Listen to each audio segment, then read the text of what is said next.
Breaking news. 4 men, including an uncle and his nephew, were taken out in 3 separate gun attacks in St. Elizabeth between Thursday night and Friday morning.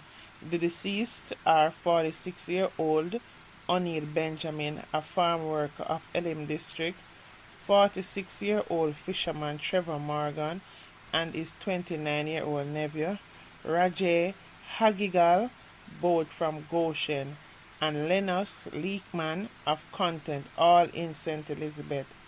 In the first incident, which occurred on Thursday night, Benjamin was shot and killed close to a bar in his community. Reports are that about 7 p.m., the farm worker was having a drink near a bar when armed men traveling in a motor car opened fire, hitting him several times in the upper body. Benjamin was assisted to the hospital, where he was pronounced. On Friday morning, the bodies of Morgan and Hagigal were found with gunshot wounds after their house was firebombed in Goshen. Reports are that about 1 a.m., residents heard loud explosions and later saw smoke coming from the house. They alerted the police and the fire department. Following the cooling down operations, the bullet-riddled bodies of Morgan, whose face was partially burnt, and his nephew were found. In the third incident, Lakeham was fatally shot at a dance in Union Square in Balaclava shortly after 2 a.m. Further details of the circumstances of the shooting remain unclear. Lakeham was pronounced at the hospital.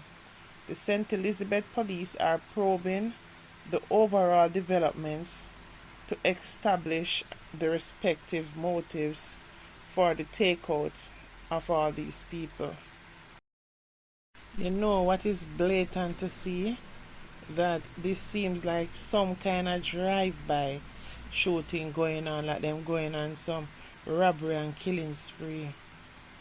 And you see the level of demons that we're having to deal with here in Jamaica. Because you see the first man that they took out, the farm worker. You know, see what he was at a bar having a drink with his friends, you know. Can you imagine he come back, just chilling out, and so on. And you can bet say somebody that is familiar with him in the community. You know, these youth have a style where when you come drop in at the place, if you're not bread with them, is a problem. I'm telling them, when town have the SOE'S, you see these areas, you have to lock them down tight. Because if you have the SOE'S strongly in Montego Bay, they generally go over to St. Elizabeth, Westmoreland, Hanover, Trelawny, Falmouth area, any feeder areas that is connected to the parishes, that's where they go. Hell yes, some of them find all them way to Kingston. And so, you know, see one of the most wanted man, they found him all the way in Tavern, Stony Hill way, and so on. So, they find ways and get out. You understand? That is why when they put it in the SOE'S, they should not be advertising them that SOE'S are going to be here. After the SOE'S are in place, then they are to be highlighted to the public. So when we're driving on the road, we know what to expect. So of course, police is you're going to suffer a bit of delays because police and soldiers are going to be searching and checking vehicles, which is a part of the whole routine we have to get used to. Because trust and believe, me rather police stop and check every vehicle and make me late for where I am going and catch some men and take away them gun or prevent crime more than everybody get let through and then down the road them stop at one place. One same vehicle did come through the whole time there and come shoot up everybody. Jamaica is facing some real dark days. And these criminals are not taking no day offs. And what I notice is that They are definitely going around seeking out productive people in the society to take out. Then who is going to make any headway or set anything for the generation that is coming if you're going to take out the productive people? See, over in Trelawny, the thieves are taking over the countryside in every aspect. Over in Trelawny, they are feeling the pangs of hell from the thieves. Farmers in the area said they are pleased that the price per 100 now for their yam is now fetching 25,000 Jamaican dollars. Unfortunately, the price has attracted predial thieves who have been targeting farmers. Farmers have been left devastated by the actions of these thieves. He went to his field, and what the thieves did to his field caused him to faint and was hospitalized. President of the Trelawny Lay Magistrate Associate Ken Grant said he encountered the experience of a farmer. This is the worst I have experienced. I don't think there's one farmer who has not suffered from predial larceny. Winston Smith, who has been a farmer for more than 30 years, said. Farmer Cassandra Campbell says while she is happy with the price for the yam, the rampant theft of products is a big problem. We have to purchase yam stick and fertilizers and pay labor costs. It is an expensive venture. We have suffered over the years, and now that we are getting a good price, thieves are reaping where they did not sow. It's like the whole place is in chaos. Everything you're trying to do, the criminals are on the attack. It seems like anarchy is let loose in Westmoreland, as there has been so much bloodletting over the past few months. Here we have again a bike taxi operator was shot and killed and another injured at Pullet Lane, Petersfield in Westmoreland on Thursday night. The deceased has been identified as 25-year-old Rika Torrington of Shrewsbury in Petersfield in the parish. Reports from the police are that about 9 p.m.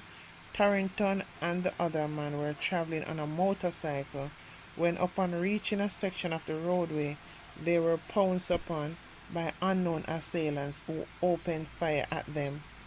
Torrington sustained gunshot wounds to the upper body and the other man was shot in the shoulder. Both men were taken to the hospital where Torrington was pronounced and the other man admitted in stable condition. Torrington is the second person to be killed in the parish within hours of each other. As on Thursday morning, residents had stumbled upon the body of 33-year-old Dwayne Williams, otherwise called Monkey Man, of Pullet Lane in the community. According to the police, William was last seen about 10:15 p.m. on Wednesday night. Reports from the police are that the body had multiple stab and chop wounds to the upper body. The now deceased was taken to the hospital where he was pronounced. All I can say is that Westmoreland is bleeding. There is a list of crimes, killing, robbery, shooting, fatalities happening in Westmoreland daily. It's like in Westmoreland, you need to have police and soldier on every road, every nook, every cranny, because it is a rural parish area. So some of the areas, you don't really have like proper roads that might go through them, but there's pathways. It look like say them going to have soldier and police lining off in them bushes there to hinder criminals from doing what is going on. It is just a lot. And the wickedest thing, you're not hearing any major news or information coming from the hierarchy of the police force crying out for these areas? Apart from SOE'S, what are the more stringent measures are they putting in? Because SOE'S won't stop crimes in these kind of areas, because a man can run through the bush and do him a do and disappear in the bush, gone in some cave or some thick thrubs, what they themselves already know how to manipulate through. How you're going to end up catching them? Down to last week in Westmoreland, you had in broad daylight criminals going through the place in vehicles, robbing businesses, so much so businesses were scared, locking down them businesses, peeping through holes, trying to sell their customers, and they have to make sure it's actually customers and it's not one of the criminals trying to get them out. People can't live like that. No business can run like that. The place is officially turning into a ghost town. Nobody don't want to be the last one coming in off the road, and nobody don't want to be the first one going on the road in Westmoreland either. Thinking about running a business and all that comes with it, it's a lot of stress already just to manage from day to day. Then you have to be contending with criminals, and you don't know who can be a criminal that will just walk up to you or will just walk into your business place and anarchy let loose. It's a heart-wrenching way to live. Farmers down there are being threatened. Their livestock are being taken by gangsters who want them for their own situations. And if the farmers resist or having anything to say, you're going to find them taken out. You know how much it take out of you to take care of your goat and your pigs, feeding costs, looking after them, medicines, and all those things that comes with rearing cattle and so on.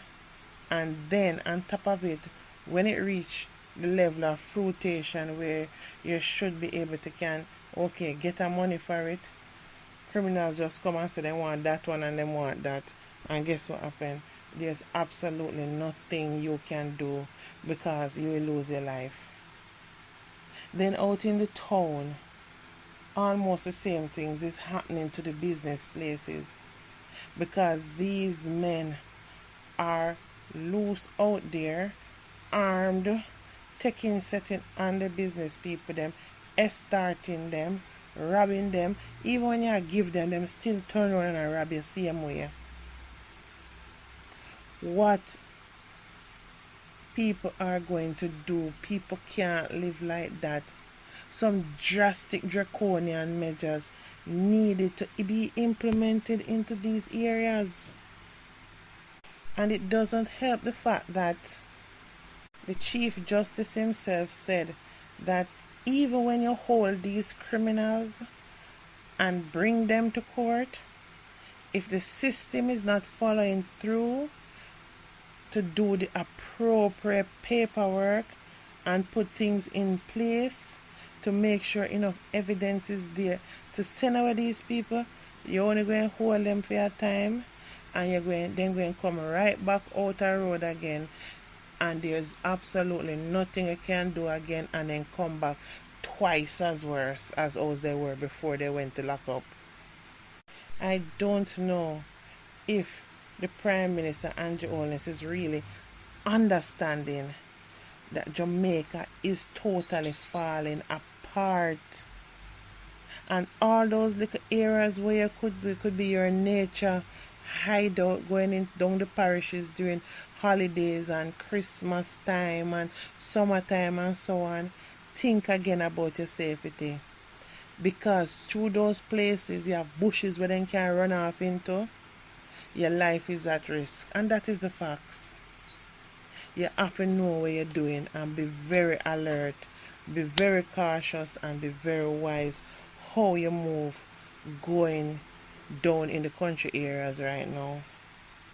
I'm so disappointed because that was my stress break away from the busy bustle of town and the stress of town, because when you're going down the parish from your pass out of Spanish Town going down, the air is lighter, the atmosphere just relaxes your mind, and now you have to be worrying about after that reaching where you're going and end up losing your life. It don't feel good, to be honest. We're in a bad state. The country needs divine intervention. Anyway, guys, please comment any experience or give and take you have about going to spend holidays in the country.